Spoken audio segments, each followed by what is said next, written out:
If you're new to this channel, I used to do about a weekly segment of web design with Nate. A lot of people liked it, and I was thinking about doing it again so I go to my favorite place to get websites from that need reviews. There's a really great Reddit community called Design Critiques, I think is the subreddit. Lots of folks there looking for help on their web designs. There's something though that I spot in almost 95% of these web design reviews that I do. New designers putting up their first portfolio sites, or new apps, people, and landing pages, or the other day it was a framing store.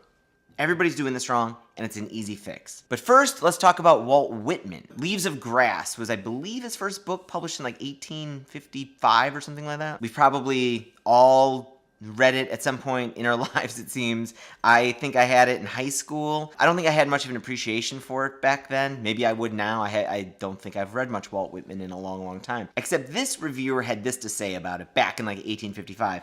They said, "Every word that falls from his mouth shows silent disdain and defiance of the old theories and forms." Now that sounds like my kind of guy, contrarian, rebel. Maybe I should check out Walt Whitman.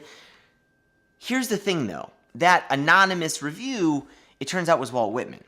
And there's at least one more review out there by anonymous or a pseudo-identity that turned out to be Walt Whitman. And I suspect there's a bunch more. Walt Whitman was doing sock puppeting back in 1855. A sock puppet is the term people use on the internet when someone creates an account, either anonymous or a different name, to push a viewpoint and accomplish something kind of without using your own identity. We know why Walt Whitman would do such a thing, right? He wants better reviews for his books. Better reviews help sell more books. There's another really great modern version of this using Kickstarter. This guy, I'm going to kill his name, Arnaut Vanderriet. Arnaut. I apologize for killing your last name. Scientist, PhD, professor, maybe associate professor, sociologist, did this experiment. What would happen if you go to Kickstarter and you kickstarted some things that normally maybe wouldn't get kickstarted? For example, so he took 200 new and unfunded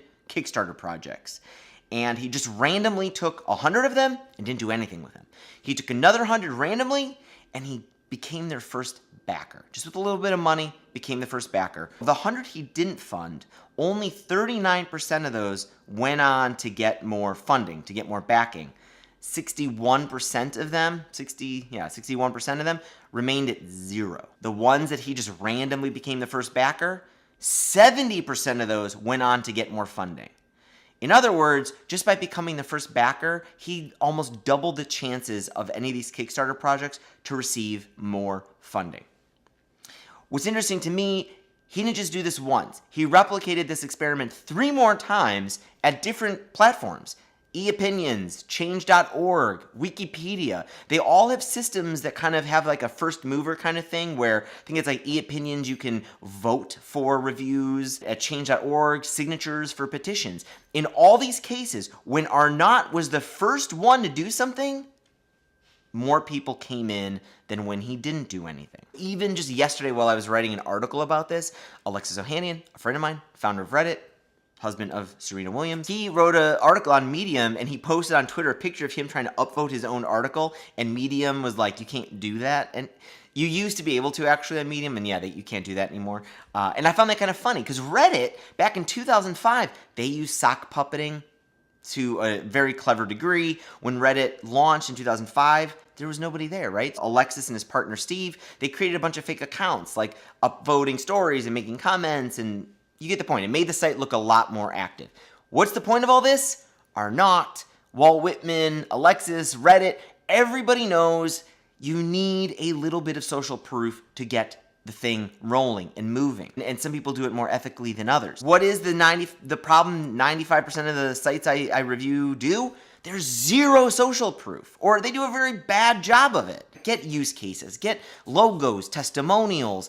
If you're sending out an email, a cover letter about a job, put nice words your boss says about you in there. If you're starting out from scratch, put nice things your mom says about you. When we launched City Posh back in 2011, we only had these beta users that were like family and friends. Guess who the testimonials I put on the website? Stuff my mom was saying about the product. They were unsolicited, they were honest reviews. She loved games that she was playing that we made. I'm gonna put that stuff on there. I took them out when we built the audience later. Everybody screws this up, and it's really easy to fix. You know, go get really honest quotes from your friends, build it up. Like, go then ask like colleagues, and then go ask customers. Like, customers love to have their name in print, and you link back to their website. A lot of people would love to have that opportunity. That stuff everywhere. Get it above the fold. Make sure people see, especially around forms. If you're, trying to get someone to give you an email address or credit card form, people don't want to do that. You better prove by that point that other people have come this way and done it